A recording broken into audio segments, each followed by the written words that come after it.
Good afternoon, Dunkirk and Fredonia listeners, and welcome back to News at Noon. News at Noon is brought to you by Fredonia Radio Systems on WCVF 88.9 and WDVL 89.5. I'm News Director Lee Pye here today with my news assistants Maisie Strader, Sara Lodespoto, Josh Ribakove, as well as Hunter Halterman and Sports Director Matt Volz. With this top of the hour update, we'll bring you the latest on SUNY Fredonia's campus news and events, sports, weather, music, as well as national and international news. First up, we'll bring it to Maisie for our latest campus news updates. Good morning.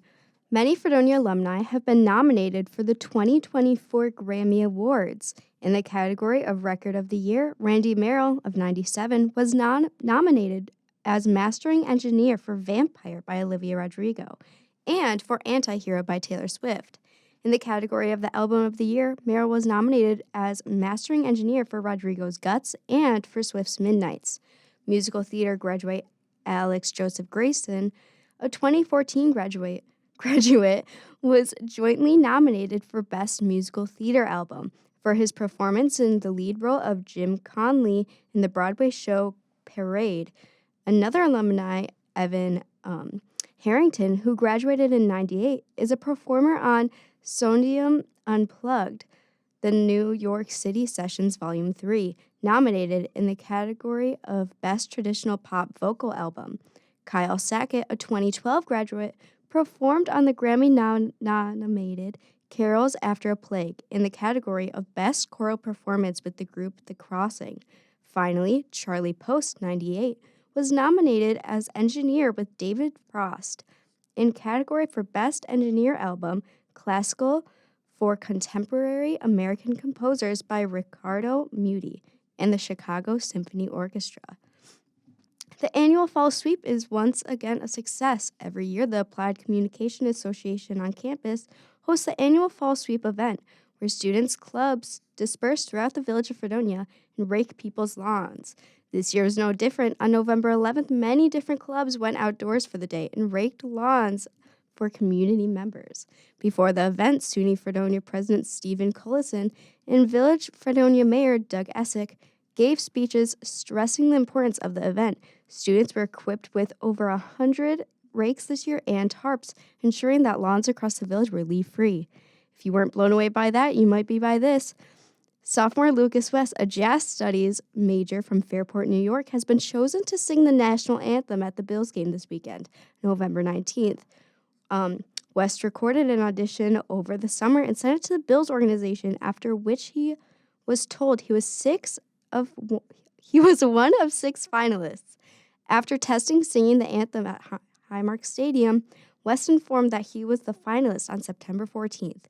I am beyond grateful and honored for this opportunity and hope I can put on a performance that people will remember, Lucas stated. This Sunday, the Bills will be playing the New York Jets at 4:25. That's it for campus news. Now let's send it back to Lee. Thanks, Maisie. Next up, we have local news. The State University of New York at Fredonia held its annual Veterans Remembrance Ceremony on Friday afternoon. The hour-long event featured the usual announcements of veteran-related scholarships for the SUNY Fredonia students. The Dunkirk High School Junior ROTC provided the color guard, but the winners for the scholarships were Levi Dowd, Jacob Green, Michael Calmeri, Luis Fernandez, Alexis Wright, Alyssa Wright, and Todd Zimmer. In Chautauqua County, voter numbers continue to drop for elections. Governor Kathy Hochul is considering legislation which would move local elections to the gubernatorial and presidential voting years, where voting elections have a higher count. The representatives of Chautauqua County are split on what the decision will be. It was reported that this year was worse than usual. County Republican Election Commissioner Brian Abraham said, quote, "We're offering 9 days of early voting at 4 different locations. We're conveniencing voting and the voting process, and yet the numbers still seem to be dwindling," end quote. The average elections are in the higher 30 percentile of registered voters, but the last election for this year was only around 28%. The gubernatorial races are usually drawn out to 53%, and the presidential races are drawn out to 73%. But the decision for changing the election times is not approved at this point.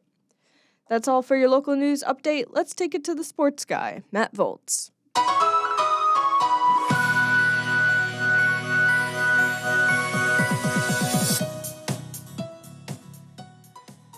Thanks, Lee, and good afternoon, everybody.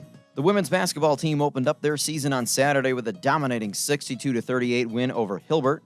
Fredonia has now beaten Hilbert in 3 straight matchups, and they'll look to go 2-0 when they head to Ohio tomorrow for a 6:30 p.m. matchup with Hiram. The men's basketball team lost a close one on Friday, falling to Grove City 61-57. They have a chance to get back in the win column tomorrow as they travel to Erie, Pennsylvania to take on Penn State Behrend at 7 p.m.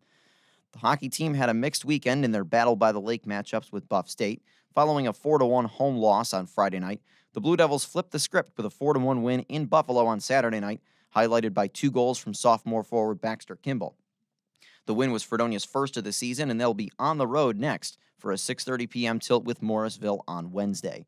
The men's and women's swimming and diving teams competed in a 3-team meet at Alfred on Saturday. Despite overall losses from both teams, they each had 2 top 3 finishers in their respective events. Both teams have some time off before heading to Cortland for the Cortland Snow Flurries Invitational on the first weekend of December. Well, the Sabres had a mixed weekend with a back-to-back on Friday and Saturday nights. On Friday, Buffalo defeated the Minnesota Wild 3-2 behind a stellar performance from goaltender Devin Levi on Hockey Fights Cancer Night. On Saturday, however, the Sabres appeared to come out flat in a 4-0 loss to the red-hot Pittsburgh Penguins. The weekend's results brought Buffalo's record to 7-7-1, and they'll have a tough test tomorrow night as the Boston Bruins, the top team in the Eastern Conference, come to town for a 7 p.m. matchup. And the Bills could certainly use some Monday Night Football magic tonight as they get set to face the Denver Broncos. Buffalo will be without several key contributors on defense, as safety Micah Hyde and defensive back Christian Benford have already been ruled out by head coach Sean McDermott. As a reminder for fans attending tonight's game, including myself, Abbott Road will be closed from the south entrance of Lot 2 to the north entrance of Lot 6 beginning at 3 p.m. Expect heavy game day traffic and plenty of delays on I-90 Route 219 and all roads surrounding Highmark Stadium. For those watching at home, kickoff is slated for 8:15 p.m. on ABC and ESPN. That's it for your sports update. Now let's take it to Sara for the weather. Now here is your Northern Chautauqua weather update brought to you by Fredonia Radio Systems.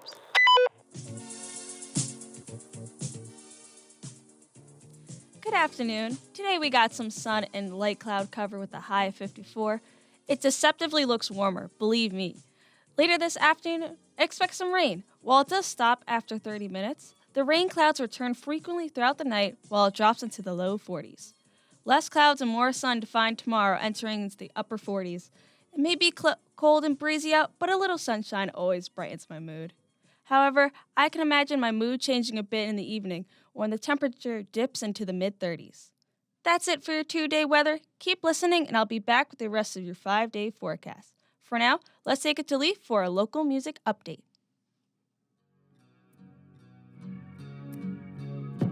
I made out like a bandit.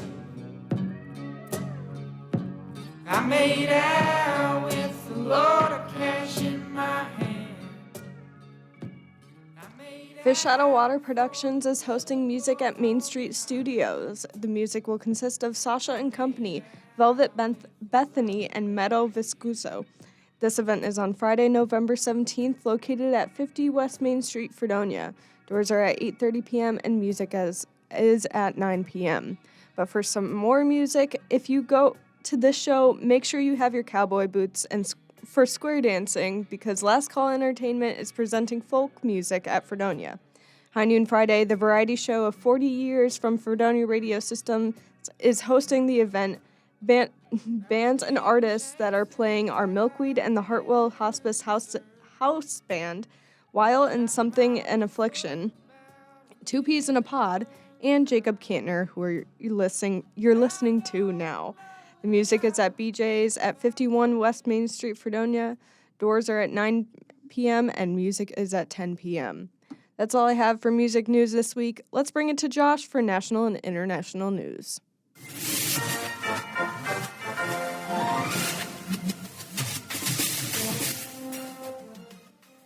It's the time of year where the leaves have nearly finished dropping, the air is cool and crisp, and the U.S. government is in crisis as it approaches an almost certain shutdown. That's right, this Friday, November 17th, is the due date for our government's annual budget to be finalized, and the House of Representatives is still flirting around with bills. The Republican House continues to remain divided as they try to tack on additions to bills that not all Republicans agree on. On Saturday, House Speaker Mike Johnson finally announced his stopgap spending bill in an untraditional manner, a two-part spending bill that will initially extend funding for transportation, housing, agriculture, energy, and veterans programs through December 19th. Then an extension for funding the Defense Department and the State Department, among other agencies, until February 2nd. According to White House Press Secretary Karine Jean-Pierre, House Republicans need to stop burning time through the divide and instead work in a bipartisan manner to prevent another shutdown. Karine Jean-Pierre stated, quote, "This proposal is just a recipe for more Republican chaos and more shutdowns, full stop," end quote. Should Mike Johnson's two-part spending bill follow through successfully remains to be seen, but the general state of House politics suggests that a government shutdown is more than likely. Alongside our government's crisis, the crisis in the Middle East continues as war rages on. Yesterday, the head of the World Health Organization announced that Gaza's largest hospital, Al-Shifa, has ceased to function, as health officials also declared that Gaza's second largest hospital, Al-Quds, has run out of fuel and electricity and is thus suspending operations. According to Palestinian health officials, 23 of Gaza's 35 hospitals have stopped working in a crisis that has led to many patient deaths. Meanwhile, the Israeli military's fight continues outside of northern Gaza. Hospitals have caused many to flee from the hospitals, stranding patients who are not in the right condition to flee with them. Israel claims that Hamas shields themselves among civilians, operating in and underneath the Al-Shifa medical compound. The military claims that they had placed 300 liters of fuel nearby the hospital so that they could continue operations, but that the Hamas militants took the fuel. The health ministry denies that, also claiming that there would only be enough fuel to provide the hospitals with less than an hour of electricity. Saturday saw the death of 5 servicemen in a helicopter crash in the eastern Mediterranean Sea. The UH-60 helicopter crashed during a refueling mission as part of military training, and this morning the Pentagon identified the 5 Special Operations Forces members as Chief Warrant Officer 3, Stephen R. Dwyer of Clarksville, Tennessee, Chief Warrant Officer 2, Shane M. Barnes of Sacramento, California, Staff Sergeant Tanner W. Groan of Gorham, New Hampshire, Sergeant Andrew P. Southard of Apache Junction, Arizona, and Sergeant Cade M. Wolf of Mankato, Minnesota. U.S. Defense Secretary Lloyd Austin announced in a statement, quote, "We mourn the tragic loss of 5 U.S. service members during a training accident in the Mediterranean Sea early Saturday morning," end quote. That does it for today's national and international news. Now let's take it back to Sara for the rest of this week's weather forecast. Welcome back. Fun fact about me is that I love the Beatles. I grew up listening to them with my grandparents and never stopped since. This 5-day forecast reminds me of one of my favorite Beatles songs, Here Comes the Sun. A great example of this would be Wednesday, as it reaches a cold high of 63. In comparison to the 50-degree temperatures, I'll take it.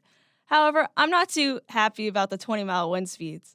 The strong breeze blows the clouds away and provides the evening with mostly clear skies in the low 40s.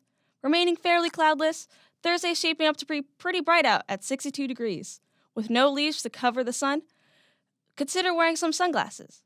The wind picks up at night while the temperatures drop to 50. All good things must come to an end while we discuss Friday.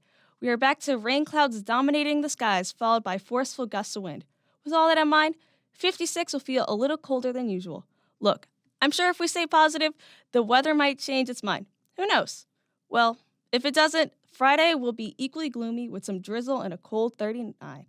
That's it for your 5-day forecast. Let's take it right back to Lee. That'll wrap up for today's edition of News at Noon. Campus News is written by Dan Quagliana and read by Maisie Strader. Local news for this broadcast is prepared by Lee Pye. Weather is presented by Sara Lodespoto. Sports is presented by Matt Volz. Music is prepared by Lee Pye. National and international news is prepared by Joshua Ribakove. And finally, board operations for this broadcast are performed by Hunter Halterman. Thanks for tuning in to News at Noon. Join us every Monday and Wednesday at 12 p.m. on WCVF 88.9 and WDVL 89.5. From all of us at Fredonia Radio Systems, have a beautiful day.